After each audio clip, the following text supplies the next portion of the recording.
My mother chose her husband over me, and now I own their house. My name's David. I'm 26.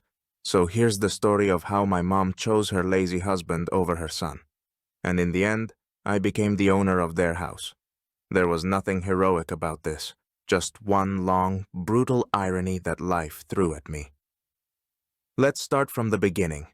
My mom, who was everything to me, found herself a new gentleman after my dad passed away. Picture George. He's in his 40s. Looks like the kind of guy who buys chips with spare change from other people's money, and probably hasn't worked a day in his life. Every time I saw him, I just wanted to say, "Dude, ever think of learning how to pay your own way?" He was the epitome of the phrase, living off someone else's dime. But Mom fell for it. She thought that since he smiled sweetly at her, he must be heaven sent. But when life hit me hard, George didn't just cast a shadow on my horizon. He turned into a full-blown problem. It started when I lost my job. Yep, it happens. My boss suddenly decided that downsizing was his new favorite way to fire anyone who actually worked. Fine, I'm not here to complain. The job wasn't great. But finding myself broke and on the street, that's another story. I remember standing at my mom's door. Last-ditch effort, you could say. Okay, I'll ask for help. She's my mom.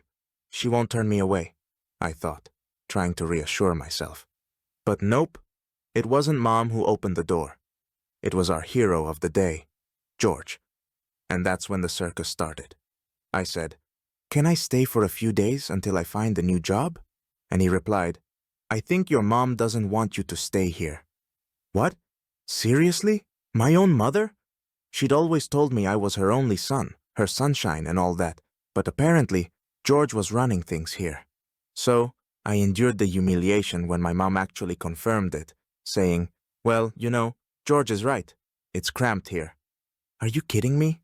This guy takes up half the couch and all her attention, and just like that, he has the power to toss me out. Holding back the rage boiling inside, I managed to say, "Okay, I'll manage." After my mom and her new boyfriend gave me the sentence, "Welcome to the streets, kid," I was left with just one option: help myself. Pride's a tricky thing. At that moment, when I ended up on the street, I wanted to do something crazy, like barge back in, roll George out of there, and claim my rights. But I didn't. Instead, I went with Plan B, survival. The next year went by like a movie about a guy climbing out of a pit, only without the cool soundtrack or the happy ending. I took any job I could find, washing dishes, hauling boxes. I even crashed in hostels a few times with roommates so bad that I almost wanted to go back to my mom. Yep, the same mom who kicked me out. But, I'm not the type to ask for help. I was too stubborn to call and hear George tell me to stop whining. My life turned into a game where the main goal was to survive to the next level. Motivation? It was like being stuck in a video game. No passion, no desire to prove anything to anyone. Just the mechanical need not to starve.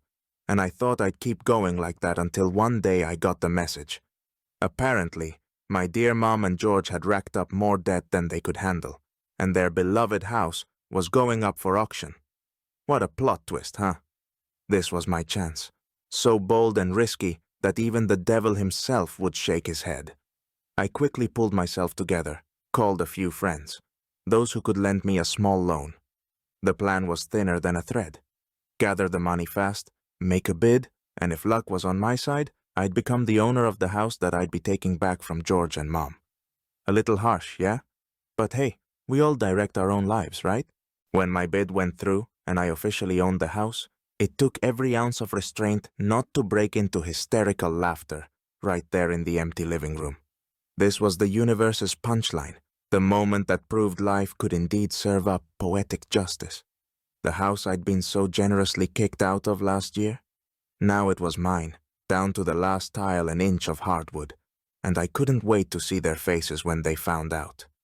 Oh, their reactions would be worth every late-night scheming session, every sacrifice. They returned home, bags in hand, already bickering over something petty, completely unaware of the storm waiting inside. I'd been nearby, casually observing, just a few steps from the driveway, a spectator to the most satisfying scene I could have dreamed up. As they crossed the threshold, George's face twisted in confusion as he spotted the notice taped to the door. He looked at me, and the shift from shock to panic was worth a standing ovation. His eyes darted, calculating, as if he could somehow backpedal out of this moment, as if he could charm or intimidate his way out of losing. But not this time. George, self-styled as the grand puppeteer of this family, gaped at me like I'd just waltzed in and claimed his throne. His mouth twitched, and he managed to mutter the first thing that came to mind. "You're breaking family bonds." The irony of those words tasted sweeter than any victory. Family bonds? That man wouldn't recognize one if it hugged him. Mom hovered nearby, glancing between George and me, caught in a cocktail of shock and disbelief. Her lips moved, as if to form some attempt at diplomacy, but she was lost, the weight of it all crashing down on her. She, too, must have known this was overdue. I let the silence sink in for a moment, then delivered my final verdict, calm and cold as ice. "You both have a month to pack up and leave." George snapped. His carefully crafted facade shattered, and in its place was a man who'd just realized he was out of cards to play. He lashed out, blustering about how he wouldn't stand for this, that I'd regret it, throwing out his so-called connections. Maybe he had friends somewhere, perhaps in a circle of equally delusional freeloaders, but nobody who could do anything to stop this. Desperate, he even ran to the neighbors, pleading his case, trying to stir up some sympathy. But really, who cared? In this economy, most were busy fighting their own battles, trying to scrape by each month without getting evicted themselves. His grand appeals fell flat, a pathetic last attempt to cling to a life he could no longer sustain. I watched him flounder, his every move a reminder that the power he'd once wielded so confidently had crumbled into dust. This house, once his fortress, was now nothing but a castle of cards, with him at the mercy of the only one left calling the shots. Me. Finally, the tables had turned, and I was done playing by his rules. 2 weeks rolled by, and unsurprisingly, they were still lounging around the place as if the entire eviction thing was just a minor inconvenience, something that could simply blow over if they waited it out long enough. They were like stubborn houseplants, deeply rooted and determined not to budge. Clearly, they needed a little more incentive to get moving, so I decided it was time to turn up the heat. Enter the lawyers. I made the call, and within days the legal team was on their doorstep. Watching George's reaction was like watching a soap opera in real time. The second he saw the lawyers, he erupted, raising his voice loud enough for the entire street to catch every melodramatic accusation he threw at me. "Ungrateful!" he shouted, flinging his arms theatrically. "Heartless! Cruel!" Oh, he really pulled out all the stops. It was almost amusing, in a sad sort of way, watching him flail around, desperate to turn this into some grand performance where he played the wronged patriarch. But his face was a mess of half-hearted anger, and that sneaky, pitiful look he always wore when he was cornered, barely interesting enough to keep my attention. Then, the lawyers handed over the official eviction notice. That's when things really got interesting. Mom, unable to hold it together, broke down right there on the front porch. She started pleading, her voice shaky as she begged me to reconsider. I just looked at her, and for a moment there was a flicker of something that might have been sympathy. But then the memory of all those times she'd chosen George over me snapped it right back into place. I sighed, keeping my tone steady and unyielding. "Mom, you made your choice. When I needed you, you picked George. Is he not helping you now?" Her face fell. She stood there, silent. The words she wanted to say caught somewhere between regret and shame. Her eyes darted, like she was searching for some magical answer, some way out of this that wouldn't involve admitting to any of her past mistakes. I could almost see her mind working, scrambling to put together any excuse, any justification.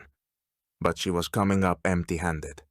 It was a slow, painful realization, but I watched it settle over her, bit by bit. She looked at me, as if seeing me for the first time in years, and I knew in that instant she understood. She'd miscalculated, thought I'd always be the one to give in, to forgive. But that was over now. The mistake had been hers, not mine. And for once, there was no fixing it. The final days before their exit were nothing short of a spectacle. George, in all his melodramatic glory, took center stage, treating every evening like the grand finale of his personal soap opera. He'd spend the night screaming his lungs out, practically rehearsing for some tragic role in the trials of poor George against the ungrateful son. Every night it was the same, his voice booming through the walls as he hurled out every insult he could think of.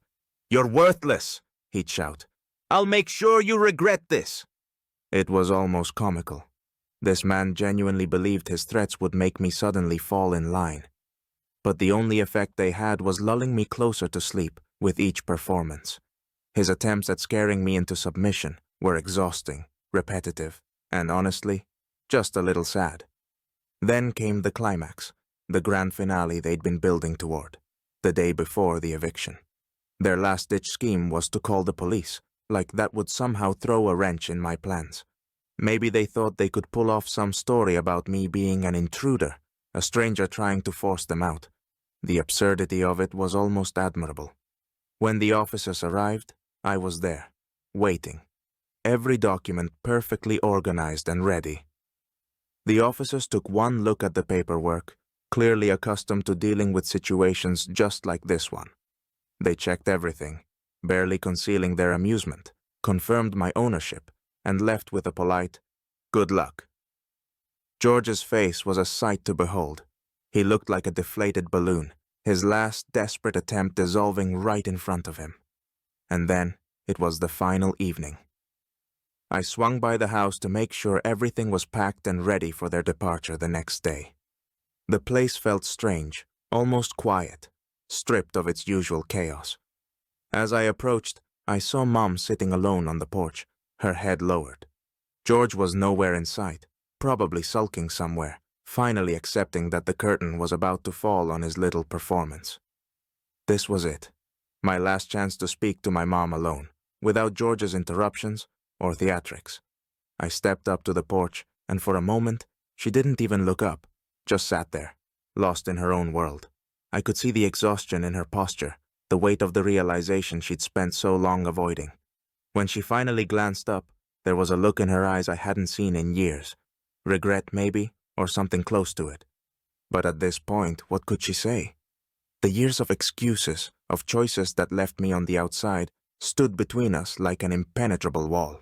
She sat there on the porch like a statue, her shoulders slumped, the weight of every choice she'd ever made pressing down on her. When I approached, her gaze lifted slowly, reluctantly, and for a second, it looked like there might be some spark of understanding in her eyes. Regret, maybe, though it was hard to tell if it was genuine or just something she thought I wanted to see. Her voice came out small and shaky, as she asked for forgiveness, saying she'd made a mistake. But there was something hollow in her tone, something that felt like an act, like she was still holding on to the belief that she'd been right all along, that the real problem was just a streak of bad luck and unfortunate circumstances. She didn't want to lose the house, that was clear. But more than that, I could see that she dreaded the idea of being truly alone. As she continued, her words grew softer, drifting off into silence, as if she'd hoped I would interrupt her, say something comforting, that I'd tell her we could go back to the way things were.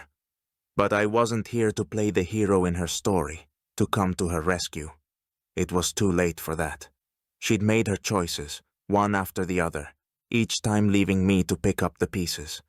Now, she wanted me to be her safety net, her guarantee that she wouldn't have to face the consequences alone. But I deserved better. A life where I didn't have to live in the shadow of her regrets and George's manipulations. The whole apology scene was sad, almost painfully so. Here she was, finally realizing that George, her so-called rock, had bolted the second things got real. He wasn't here to support her now. And deep down, I think she'd known he never would be. She looked at me, a last desperate plea in her eyes, hoping I'd relent, that I'd say something, anything, that would give her one more chance to hold on. But I was done carrying their burdens. There was a time I would have caved, let my need to protect her overpower my common sense. But that time was long gone. I gave her a single nod, keeping my voice steady and calm as I finally replied, "Maybe you should rethink what family really means." I left it at that. I wasn't here to spell out the obvious. She'd had her chance to understand, and she'd chosen her side long ago. As I turned and walked away, leaving her sitting on that porch with that lost, defeated look on her face, I felt nothing. Not the anger, the bitterness, or even the sadness I might have expected. Instead, there was a quiet, almost liberating indifference, like a calm settling over everything that used to feel chaotic. This wasn't a dramatic, climactic ending to a family bond. It was just another day, another step forward, leaving behind what used to be my family in a way that felt strangely peaceful. A few months later, I found myself standing in my freshly renovated house, the place transformed into something entirely my own. Every wall, every fixture, was a testament to starting over, to reclaiming what had once been taken. Gone were any traces of the previous owners. The house was now bright, open, a blank canvas for the new chapter of my life. I felt a surge of pride every time I looked around. This was mine, built from the ground up on my terms. The house I'd once been kicked out of was now under my control, and it was clear no apologies could buy back the past. Mom and George, they'd ended up in a cramped rental on the edge of town, and the rumors had started trickling in. Word was, their life over there wasn't exactly the fresh start they might have hoped for. George, never one to adapt gracefully, had picked up his old habits with a vengeance. He'd returned to his therapies, bottles and cards, as if daring life to get worse, just to give himself a reason to spiral. "If I can't soar, I'll make sure I crash and burn spectacularly," was his new motto. And the gambling? It had escalated. He'd spend hours in low-stakes casinos, throwing away his last pennies like life owed him some grand victory that never came. As for Mom, she'd send the occasional text, "I miss you. Maybe we can meet. You're still my son, after all." But those words were hollow, empty fragments of a relationship that had long crumbled. They were just pixels on a screen, stripped of any weight they once held. I didn't even bother replying. She'd made her choice when it mattered, and now this was where that choice had led her. It was a closed chapter, one she'd have to live with. There's this feeling you get when you walk into a place that's truly yours, where every corner, every detail says, "You earned this." This house had become exactly that, a symbol of everything I'd overcome, my quiet victory over every setback. I felt a strange satisfaction, maybe even a bit of dark humor, in how it had all turned out. The guilt, the old resentment, gone, replaced by a calm sense of justice. Everything they'd put me through had come back to them like a boomerang, and standing there in my new home, I couldn't have imagined a more fitting end. To some, this might seem harsh, but you know what? Everyone chooses their own path. Mom chose hers when she decided George was more important than her own son, when she left me out in the cold, and now she's reaping what she signed up for. I'm not bothered by it at all. In fact, it feels like the world finally gave me a round of applause and served up a bit of justice. I don't see this as revenge, but as balance finally restored. She made her choice, and I made mine. Now, every morning, as I walk through my house, I remind myself that I once stood at that locked door with nowhere to go. And now, that's all in the past. All that drama, all that wasted time. It's now just a shadow that can't catch up to me anymore. Ahead of me lies only the future, and that future is all mine.